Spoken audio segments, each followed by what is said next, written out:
ضرورت پڑتی ہے، وسائل کی بھی ضرورت پڑتی ہے، مدد کی بھی ضرورت پڑتی ہے، بڑی بڑی سپورٹ کی ضرورت پڑتی ہے، اور ہر ایک لینا بھی چاہتا ہے۔ میرے خیال میں لینی بھی چاہیے، کمزور عقائد ہے نا ہمارے، لینی چاہیے۔ رسول اللہ صلی اللہ علیہ وسلم سے بڑھ کر حکمت والا، دنائی والا کائنات میں کوئی نہیں ہو سکتا۔ آئیے پھر ان کی طرف چلتے ہیں۔ آپ صلی اللہ علیہ وسلم جب دیکھتے ہیں مکہ میں بڑی مخالفت، بڑا معاملہ، تو کہا میں نے دوسرے لوگوں کو تو دعوت دی ہے، تبلیغ دی ہے، توحید دی ہے، بہت سارے لوگ قریب بھی آ گئے ہیں، کوئی حبشہ سے آ گیا، کوئی ادھر سے آ گیا، کوئی ادھر سے آ گیا، کوئی غلام آ گیا، کوئی بیچارہ آ گیا، کچھ طاقتور بھی آئے جس میں ابوبکر صدیق رضی اللہ تعالیٰ عنہ ہے، عثمان بن عفان ہے، جس میں عمر بن خطاب ہے، جس میں علی المرتضیٰ، بڑے بڑے نام بھی آئے، لیکن اس میں چھوٹے چھوٹے نام بھی آئے جن کو اللہ نے بڑا بنا دیا، جس میں بلال حبشی ہے، جس میں سعد و سعید ہیں، جس میں عشرہ مبشرہ کے دیگر صحابی رسول ہیں، لیکن بیچارے کمزور ہیں، مالی طور پہ کمزور ہیں، کوئی بڑے نام نہیں، کوئی بڑے قبیلے نہیں، کوئی سرداریاں نہیں، کوئی بڑا روب اور دبدبا نہیں۔ اللہ کے رسول صلی اللہ علیہ وسلم کے پاس کفار مکہ آئے، قریش کے سردار آئے، آ کے کہتے ہیں محمد صلی اللہ علیہ وسلم، ہمارا بھی دل چاہتا ہے تیرے ساتھ بیٹھیں، ہمارا بھی دل چاہتا ہے تیری بات سنیں، ہمارا بھی دل چاہتا ہے تیری دعوت کو، لیکن ہمیں پروٹوکول چاہیے، ہمیں عزت چاہیے، ہمیں علیحدگی چاہیے، تنہائی چاہیے، ہم ان سارے کمزوروں، ہم ان غلاموں، ہم ان بکتے بکاتے لوگوں کے ساتھ بیٹھنا گوارا، ہمیں الگ ٹائم چاہیے۔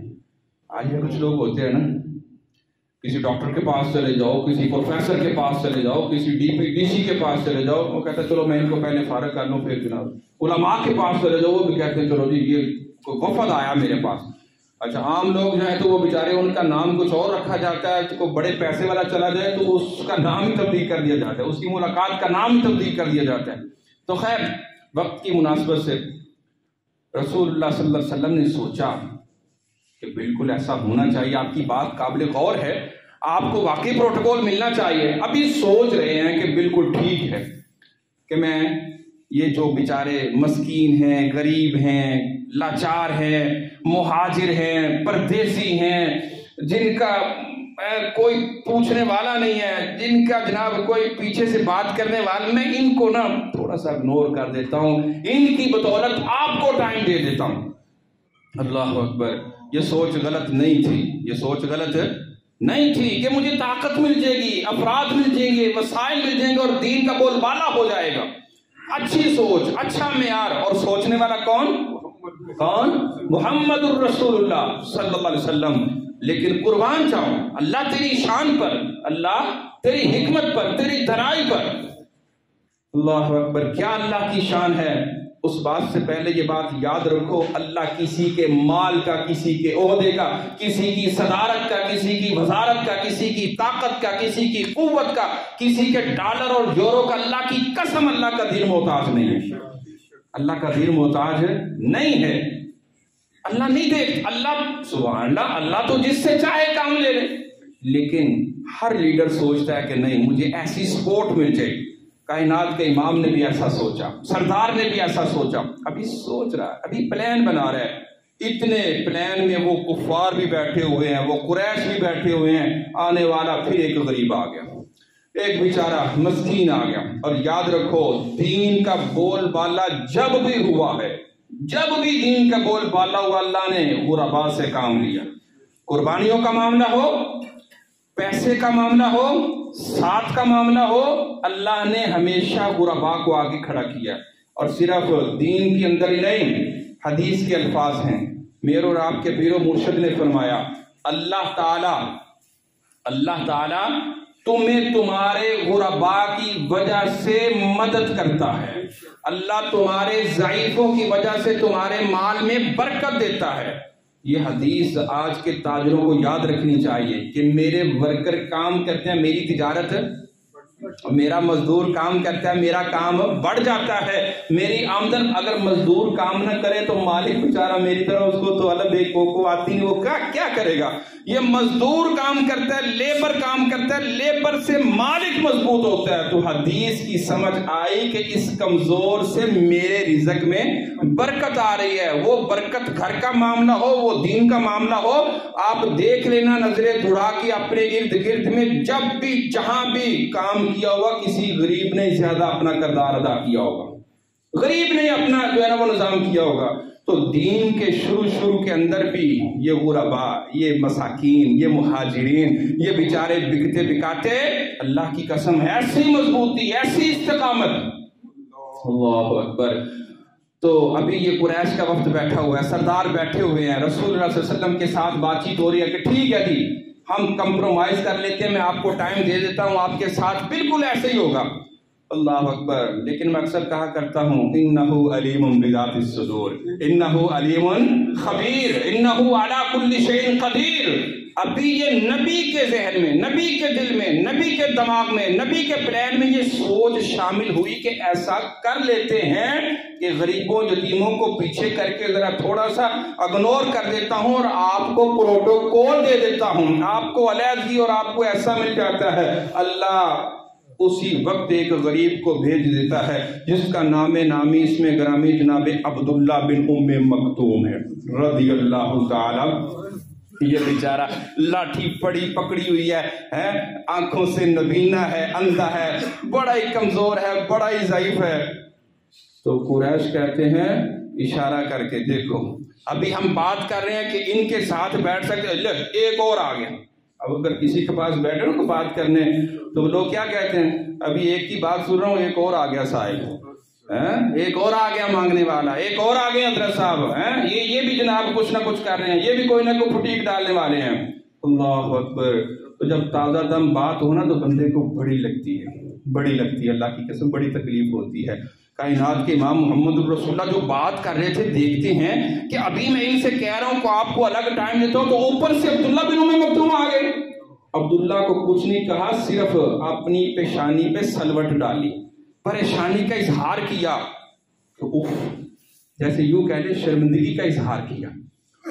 ابھی سلوٹ آئی، زبان سے کچھ نہیں بولا، یہ نہیں کہا عبداللہ چلے جاؤ، یہ نہیں کہا ادھر بیٹھ جاؤ۔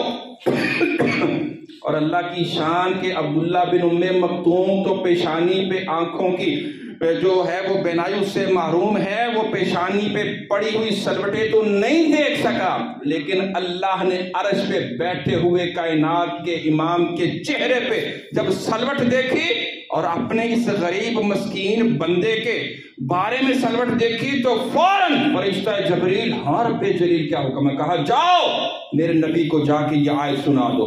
اللہ کون سی آیت؟ لا تجد قوما یؤمنون باللہ والیوم الآخر یوادون من حاد اللہ ورسولہ۔ اب میرے نبی کو جا کے یہ پیغام دے دو، جب بھی تمہارے پاس کوئی غریب یتیم کوئی مسکین اللہ اکبر آتا ہے تو تم اس کو دیکھ کے اپنے چہرے پہ سلوٹیں ڈال لیتے ہو، تم اپنے چہرے کی جو خوبصورتی ہے اس کو بدلنے کی کوشش کرتے ہو۔ کیا آیت؟ دوسرے مقام پہ جائیے، 30واں پارہ سورۃ عبس، 18 آیتیں، کتنی؟ 18 آیتیں اس کے مد میں اللہ نے آسمانوں سے نازل کر دیں۔ عبس وتولی ان جاءہ الاعمی وما یدریک لعل الساعۃ۔ اللہ تعالیٰ نے قرآن میں کہہ دیا کہ تم نے اس نبی نے کمزور مسکین کو دیکھ کر سلوٹ ڈال لی۔ لا تجد قوما یؤمنون باللہ والیوم الآخر۔ اے نبی محمد صلی اللہ علیہ وسلم یاد رکھ، جو تجھ پر ایمان رکھتے ہیں، جو آخرت پر ایمان رکھتے ہیں، ان کے مقابلے میں کبھی بھی غیروں کو اپنا نہ ماننا، کبھی بھی ان پر بھروسہ نہ کرنا، کبھی بھی ان پر توکل نہ کرنا۔ یوادون من حاد اللہ ورسولہ، وہ تیرے بھی دشمن، اللہ کے بھی دشمن ہیں، کبھی بھی ان پہ توکل، کبھی بھی ان پہ بھروسے نہ کرنا۔ تو پھر کیا؟ فَإِن تَوَلَّوْا فَقُلْ حسبی اللہ۔ اور بڑے بڑے آ جائیں، بڑے مالدار آ جائیں، بڑی بڑی سیاسی قوتیں ساتھ مل جائیں تو بندہ کہ قدم بڑھاؤ میں تمہارے ساتھ، ایسا ہو جائے گا، یہ ہو جائے گا، یہ کر دیں گے، وہ کر دیں گے. نہیں، وہی ہوگا جو میرا اللہ چاہے گا، وہی ہوگا میرا اللہ چاہے گا. جب ہوگا جب میرا اللہ چاہے گا، تب ہوگا جب میرا اللہ چاہے گا. اگر اللہ نہ چاہے گا، اللہ کی قسم سارے بھی مل کے اکٹھے ہو جائیں تو کچھ ہو سکتا نہیں ہو سکتا. آئیے پھر افغانستان میں پارلیمنٹ کی ایک تصویر آئی، پارلیمنٹ کی ایک تصویر آئی. وہاں پہ کون بیٹھے ہوئے پوری پارلیمنٹ کے اندر؟ وہ داڑھیوں والے، وہ اونچی شلواروں والے، وہ کاوا بیچنے والے ہیں، وہ پھکی بیچنے والے بیچارے جن کو کچھ آتا کچھ نہیں آتا، لیکن ان کے دلوں میں، عقیدوں میں، ذہنوں میں اللہ کی توحید ہے. اللہ نے کہا تمہیں وزارتیں صدارتیں سب کچھ عطا کر دوں گا، لیکن یہاں بیٹھ کر اگر میرے دین کے ساتھ ایک بھی غداری کی، تخت پہ بٹھا بھی سکتا ہوں تو تختے پہ لٹکا بھی سکتا ہوں. تختے پہ لٹکانا میرے لیے کوئی مشکل ہے؟ پاکستان کی تاریخ کے اندر ایک وزیر اعظم کو تختے پہ لٹکایا گیا کہ نہیں لٹکایا؟ چلو جائیے، میرا اس پارٹی کے ساتھ کوئی تعلق نہیں ہے، اس بندے کو میں جانتا نہیں ہوں، میری پیدائش سے پہلے کا معاملہ ہے. لیکن اتنا ضرور کہوں گا، وہ جیسا بھی تھا، جو بھی تھا، جتنا بھی گنہگار، جتنا بھی فاسق، جتنا بھی فاجر، جتنا بھی قاتل، جتنا بھی زانی، جتنا بھی شرابی، جو بھی تھا، میرا یقین ہے شاید جو اس نے اپنی زندگی میں ایک کام کیا ہے، شاید اس کے بدلے اللہ اس کو معاف کر دے. اللہ اکبر. اللہ ہر چیز پہ قادر ہے. اللہ معاف کرنے پہ آئے تو ایک نیکی کو بہانہ بنا کے معاف کر دے. یاد ہے اس کا کام؟